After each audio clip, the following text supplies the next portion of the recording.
आप रिकॉर्ड देख, नहीं मैं वैसे नहीं मानूंगा। आप गलत बयानी कर रहे हैं। मैं कैसे मान लूं कि गुंडाराज यहाँ बिहार में ही है?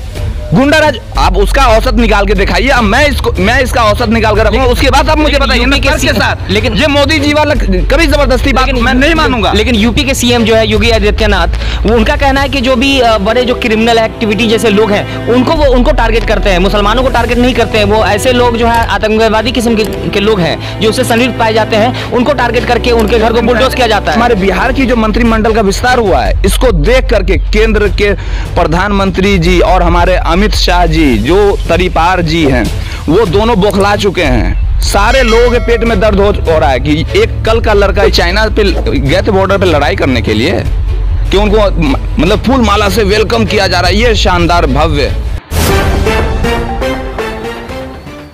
हमारे देश के प्रधानमंत्री माननीय नरेंद्र मोदी महिलाओं के सम्मान की बात करते हैं, महिला की सुरक्षा की बात करते हैं, महिला सशक्तिकरण की बात करते हैं, लेकिन आप आए दिन देखेंगे कि महिलाओं के साथ अपमान होता है, अपहरण होता है, गैंग रेप होता है। जिस तरह से हमारे प्रधानमंत्री महिलाओं के सम्मान की बात करते हैं, जिस तरह से हमारे देश के प्रधानमंत्री ने नारा दिया था बेटी बचाओ बेटी पढ़ाओ, लेकिन अगर हमारी समाज की बेटी, हमारी समाज की महिलाएं अगर वो सेफ नहीं रहेगी तो किस तरह से वो बेटी पढ़ेगी, या हमारे देश के या आने वाले दिनों में हमारे देश की कैसे भविष्य बनेगी। इन सभी बातों पर चर्चा करने के लिए हमारे साथ राजद के युवा नेता मोहम्मद एहतशाम अली भी हमारे साथ मौजूद हैं। सर बहुत बहुत स्वागत है आपका। बहुत बहुत शुक्रिया सर। जिस तरह से अभी आपने देखा कि बिल्किस बानो का 2002 में गैंगरेप हुआ था, उनके फैमिली के से आधे से ज्यादा सदस्य को मौत के घाट उतार दिया गया था।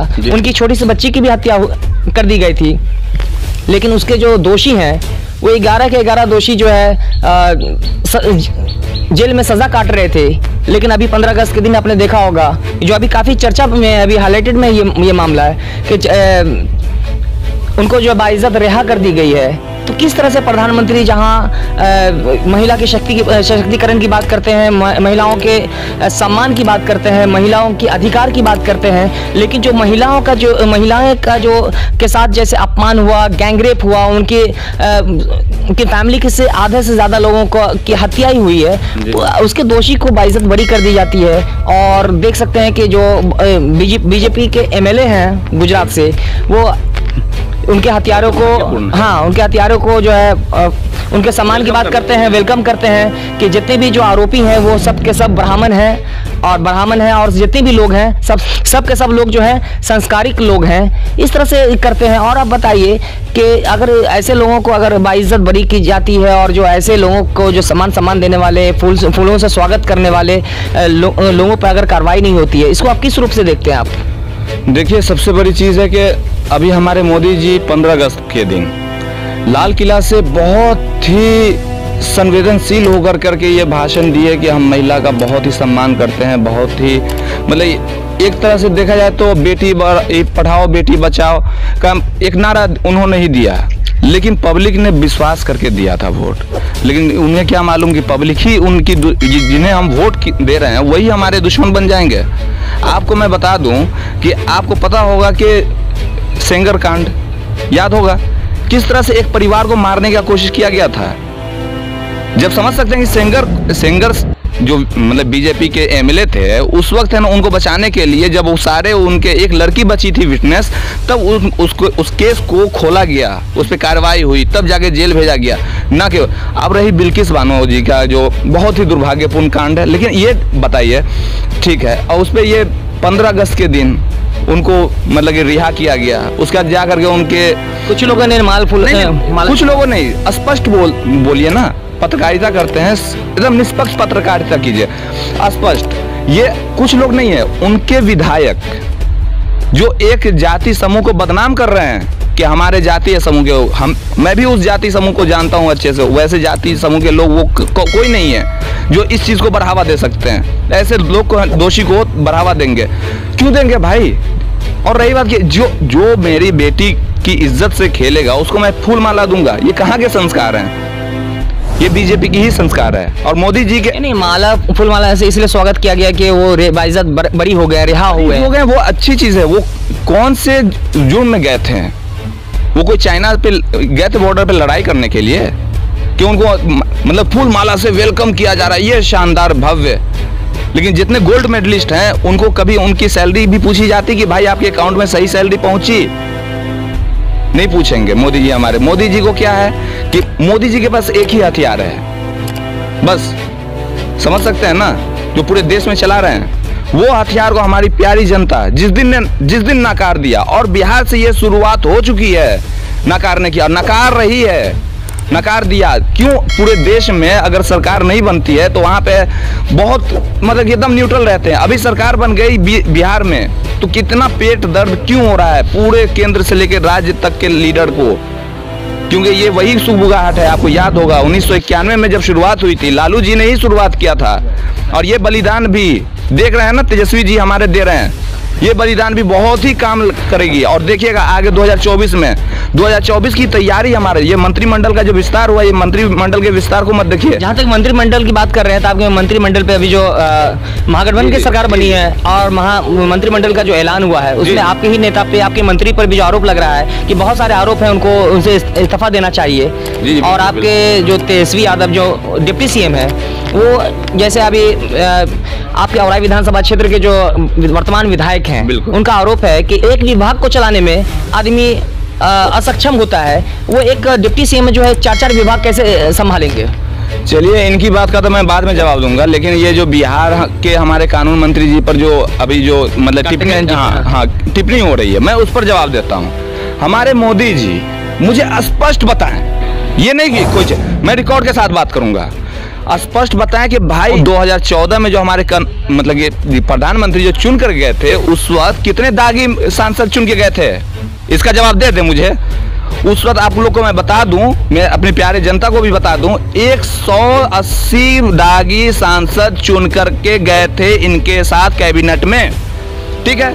और महंगाई जैसे बढ़ी है ना, जैसे पेट्रोल का दाम कैसे बढ़ गया है, हाँ बढ़ी गई ना भाई, और उसी तरह मालूम है इसमें भी महंगाई बढ़ी है।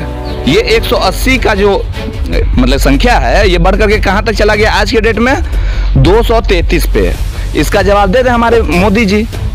उसके बाद अगर ये तो हमारे कार्तिकेय जी पे तो एक मतलब आरोप है, सिद्ध नहीं हुआ है, न्यायालय में रखा हुआ है, न्यायालय फैसला करेंगे, उनका मैं सम्मान करता हूं। और अगर वैसे दोषी पाए जाते हैं तो वो हमारे आला कमान फैसला करेंगे, इस्तीफा दे देंगे। बिल्कुल, जो उचित होगा वो फैसला करेंगे। हम क्यों फैसला करेंगे या कोई क्यों फैसला कर सकता है? ये अपने मोदी जी हम इस्तीफा दिलवा दें ना, कितने सांसद से इस्तीफा दिलवाएंगे? समझ सकते हैं 233 सांसद बिहार में कम नहीं होते हैं। जो बिहार में इनकी सरकार गिर जाएगी। अच्छा, बात कर रहे हैं कि बिहार में जो है महागठबंधन की सरकार बनते ही जो बड़े बड़े मिनिस्ट्री मीडिया है, आपने भी देखा होगा कि गुंडा राज की वापसी हो गई है। यानी कि बिहार में वाकई में गुंडा राज की वापसी हो गई है। गुंडा राज कहाँ है बताइए? बिहार में है गुंडा राज, यूपी में है गुंडा राज, मध्य प्रदेश में है, जहाँ जहाँ बीजेपी शासित प्रदेश है वहाँ गुंडा राज है। लेकिन आप रिकॉर्ड देख, नहीं मैं वैसे नहीं मानूंगा। आप गलत बयानी कर रहे हैं। मैं कैसे मान लूं कि गुंडा राज यहाँ बिहार में ही है?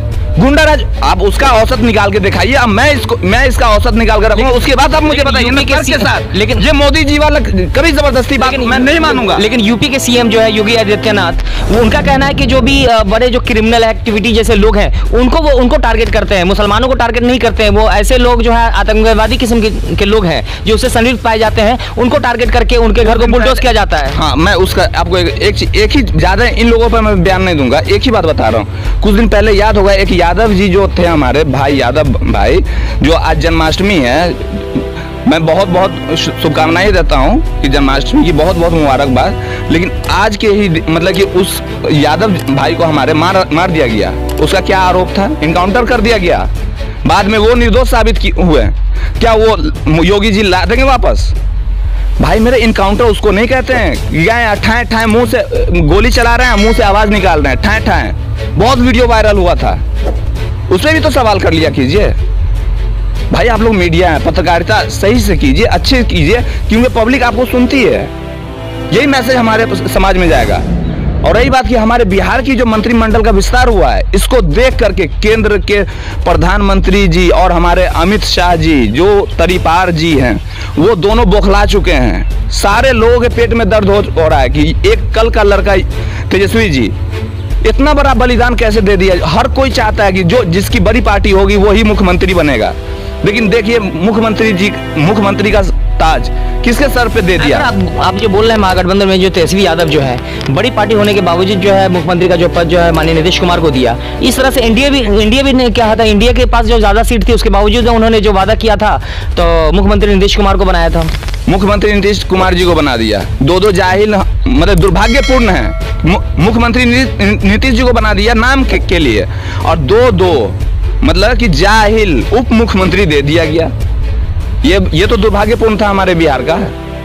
तो ये तो इनकी नीति और नियत है। जहां तक जाहिल की बात कर रहे हैं तो अभी जो जितना मंत्रिमंडल में जो 43 जो विस्तार हुआ है, सॉरी 2022 को अभी 2033 में 2022 बोलती हैं। हाँ, अभी 33 लोग जो चुने गए मंत्रिमंडल में, जिसमें सबसे कम पढ़े लिखे जो है 9वीं पास जो है तेजस्वी यादव हैं। बाकी बहुत सारे लोग हैं, डॉक्टर भी हैं, इंजीनियर भी हैं और ग्रेजुएट भी लोग हैं, लेकिन ये 9वीं पास है सिर्फ। प्रधानमंत्री जी अपनी डिग्री क्यों नहीं दी है? ये तो ईमानदार हैं। प्रधानमंत्री जी भी अपनी डिग्री दिखा दें। अब इसका मैं इससे ज्यादा क्या जवाब दे दूं? बात तो बोलने को बहुत कुछ है, लेकिन इनकी तरह तो थुथरलोजी पर तो नहीं उतरूंगा मैं। चलिए, बहुत बहुत धन्यवाद। अभी हमारी बातचीत हो रही थी राजद के युवा नेता, यानी कि जो अपने को कहते हैं कि मैं राजद युवा नेता नहीं सच्चा सिपाही हूँ, लेकिन उन्होंने जिस तरह से अपनी बात रखी है और आपने देखा कि महिला शक्तिकरण, महिला के साथ अपमान हो रहा है, जैसे बिल्किस बानो के आरोपी को जो जिस तरह से रिहा कर दिया गया है और बहुत सारे लोगों ने उनका जो फूलमाला से स्वागत किया, और भाजपा के विधायक जो गुजरात के ही एक विधानसभा से हैं, तो उन्होंने कहा कि भाई जितने भी आरोपी हैं वो ब्राह्मण से आते हैं, वो संस्कारिक लोग हैं, इस तरह से जो की जाती है। और जैसा इन्होंने अपनी बातों में अपना तथ्य रखा है, इन सभी बातों पर आप लोगों की क्या राय है, कृपया कमेंट करके हमें जरूर बताएं। अब तक के लिए बस इतना ही, फिर मिलेंगे एक नई अपडेट के साथ। भारत टाइम्स में बने रहने के लिए बहुत बहुत धन्यवाद। जय हिंद, जय भारत।